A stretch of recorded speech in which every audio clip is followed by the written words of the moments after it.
What's up, guys? We are vlogging from the Duke's apartment. Ryan's here with me, chilling. We're watching tennis, Australia. What up to all my Australian friends?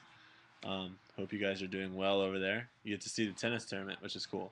All right, today, what did we do? Or what did I do? Well, you guys can tell me what you did today too. I'll be interested. But what did I do? I woke up. Me and Chris went to the gym. Got big, had a big lunch, which was good. Bought a bunch of good food. Got my whole milk, my bananas. Got some raisin bran, some protein stuff. Good stuff. I'm actually gonna eat some food here after I get done with this because I'm hungry. Um, and then after that, came back here and worked basically the rest of the day. Put up a new video on the Everything Ultimate channel. You click, I don't know where it's gonna be. It's gonna be like there or like, well, or right there. Click that though. Check it out. It's George Stubbs, Callahan winner my year. Yeah, he beat me for the Callahan. So in 2010, he won it. Good player for Boston. Makes a really good grab against us actually. So go check it out because it's a pretty cool clip. And there's like 3 different camera angles, which makes it cool. So thanks to Next Gen for allowing me to have that footage. And congratulations to Next Gen for getting over their 2,000 or $20,000 mark. That's awesome. Dark Horse, I might be doing something similar to that.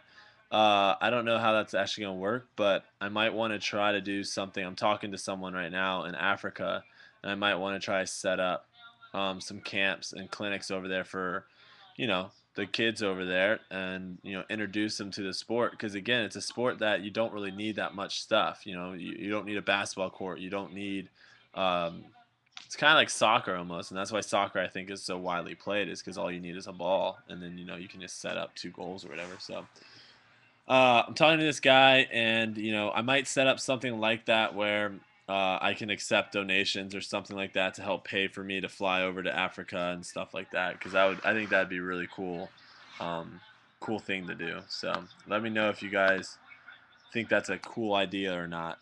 Because I'd be totally down to go over there for like a week and run some camps and clinics with these kids and teach them how to play Ultimate.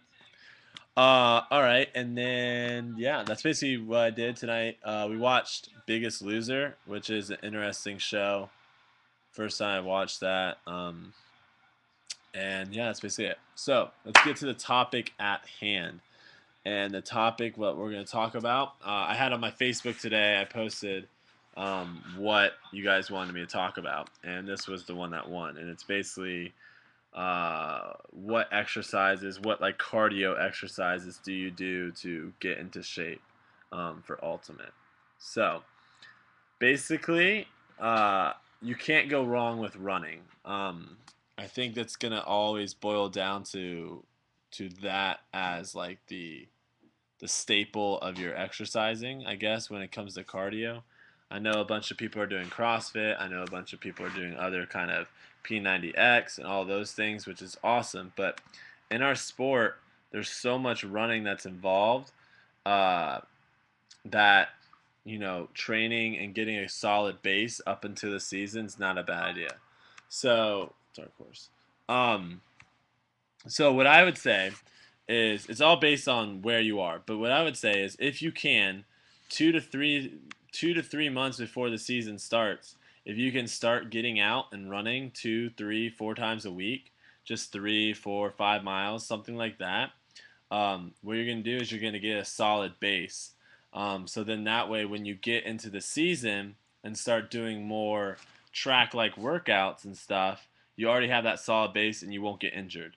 A lot of players get injured because they absolutely do nothing, and then when the season starts, they're like, okay, well, let's get back into shape, and they start doing hard track workouts and stuff, and they get hurt. So my biggest advice is definitely get a base, and to do that, like I said, all you need to do is run 2 or 3 times a week, and vary it from 3 to 4 to 5 miles based on how good you're feeling, and then start after like the first 2 weeks of doing that, start ramping it up. Maybe add an extra day in there. Take one day of rest out, and then one day instead of running a 5 mile, run a 7. Um, some type of runs that you can do that are useful. In Ultimate, there's a lot of running and stopping and jogging and all those things. So, as good as it, telling you just to go out and run, that's good. Okay, going out, if you ran, let's say 7:30, 8 minute pace mile, which isn't that bad, for 5 miles, and you just did that, that's not bad. But in our sport, there's so much stop and go that to train for that, what I like to do on my runs is you can do a couple different things. You can either have it set to say, okay, I'm gonna do 45 seconds off, 15 seconds on for 20 minutes. And so what you do is you start running, you jog for 40, get a good warm up in. Don't start right away. Warm up for 5 minutes with a nice solid jog.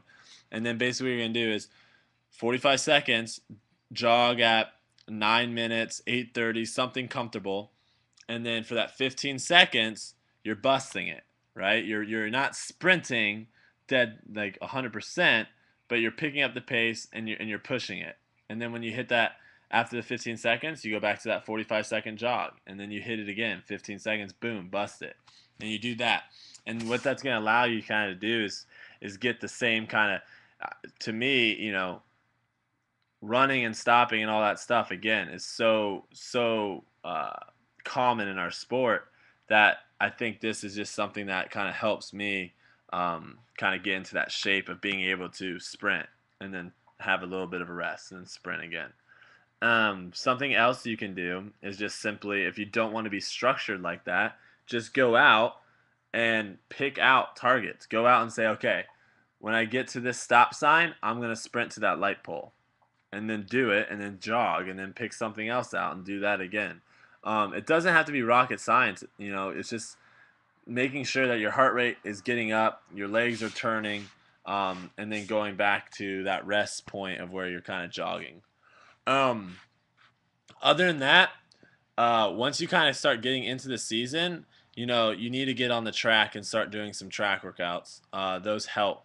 Start doing some 400s, some 200s, some ladder work, all those things. And those are, you can just simply look up on any website really what are some good track workouts to do, and then just do them. You're not doing any sort of sprinting work. I'm not a big fan of doing like hundreds, like 10 100s with 45-second rest, where you're just sprinting for 100 meters and then you like stop and don't do anything. um I'm more of a fan of doing stuff where you're putting in the work, but then your rest is actually you still moving. So if you want to do hundreds, if you want to do kind of a sprint work, sprint 100 meters, and then if you want to rest for 45 seconds, make sure you're moving, make sure you're jogging, um, and not just standing or sitting or something like that. Um, but other than that, I mean, that's basically the best advice I can give to you guys. Other things to do though, again, uh, not so much cardio, but um, the stronger you are, the easier it's going to be for you to last in games. Okay, so uh, if your upper body isn't that strong, if your arms aren't that strong, you're going to get tired. And when your upper body gets tired, your legs start getting worn out because your body's not you're not using your arms enough to pump or whatever it may be. Um, so it's not simply just go out and run and do running workouts and stuff like that, but it's important to also lift and make sure that your body is overly strong. And cross training I think is huge. I'm a big fan of cross training. So getting on a rower, getting on a bike, getting into a pool, swimming, all those things are going to help you. But if you have any certain like super specific questions, I guess about it, post it in the comments, and I'll try to answer you guys. But yeah, I think that's basically it. Hopefully that answered your guys' questions on cardio exercises that will help you. Um, Question tonight. Let's see. I'm not going to get this under 10 minutes, but question tonight is going to be. I need to start thinking of questions before like I actually do the vlog. Question tonight is going to be. I'm not going to do food because I think last time my last time question was what you want me to talk about. So I could do a question about food. No, I'm not going to do that. Maybe I am. What's your guys' favorite cereal? My favorite cereal, they don't make it anymore. Actually, I'll tell you a couple of my favorite cereals. Rice Krispie Treats, the cereal kind, the chunky kind, not Rice Krispies, the chunky Rice Krispie Treats. I've never seen those anymore. Kix Berry Berry, Cinnamon Toast Crunch, Lucky Charms, and Raisin Bran. Now, those aren't healthy. Raisin Bran's a little healthy, but not really. I don't eat those cereals anymore, which is, I have Raisin Bran here because it's buy one get one, but I don't eat those sugary cereals anymore. But they are my favorite. So I want to know what your guys' favorite cereal is. Let me know. All right, I'm gonna watch Sharapova and answer some emails and stuff. But I hope you guys are doing good. If this is your name right here, congratulations. You won a sticker. Send me an email to everythingultimate@gmail.com. I'm sending out stickers this week, I promise. I'm also sending out if you won a jersey or a frisbee, those things are all getting sent out this week. So hopefully those will be in your guys' possession by next week. And if you want to win a sticker, all you have to do is like and fave this video and post something in the comments. Whatever you want, preferably what your favorite cereal is. All right, guys. Love you all. Peace and man up.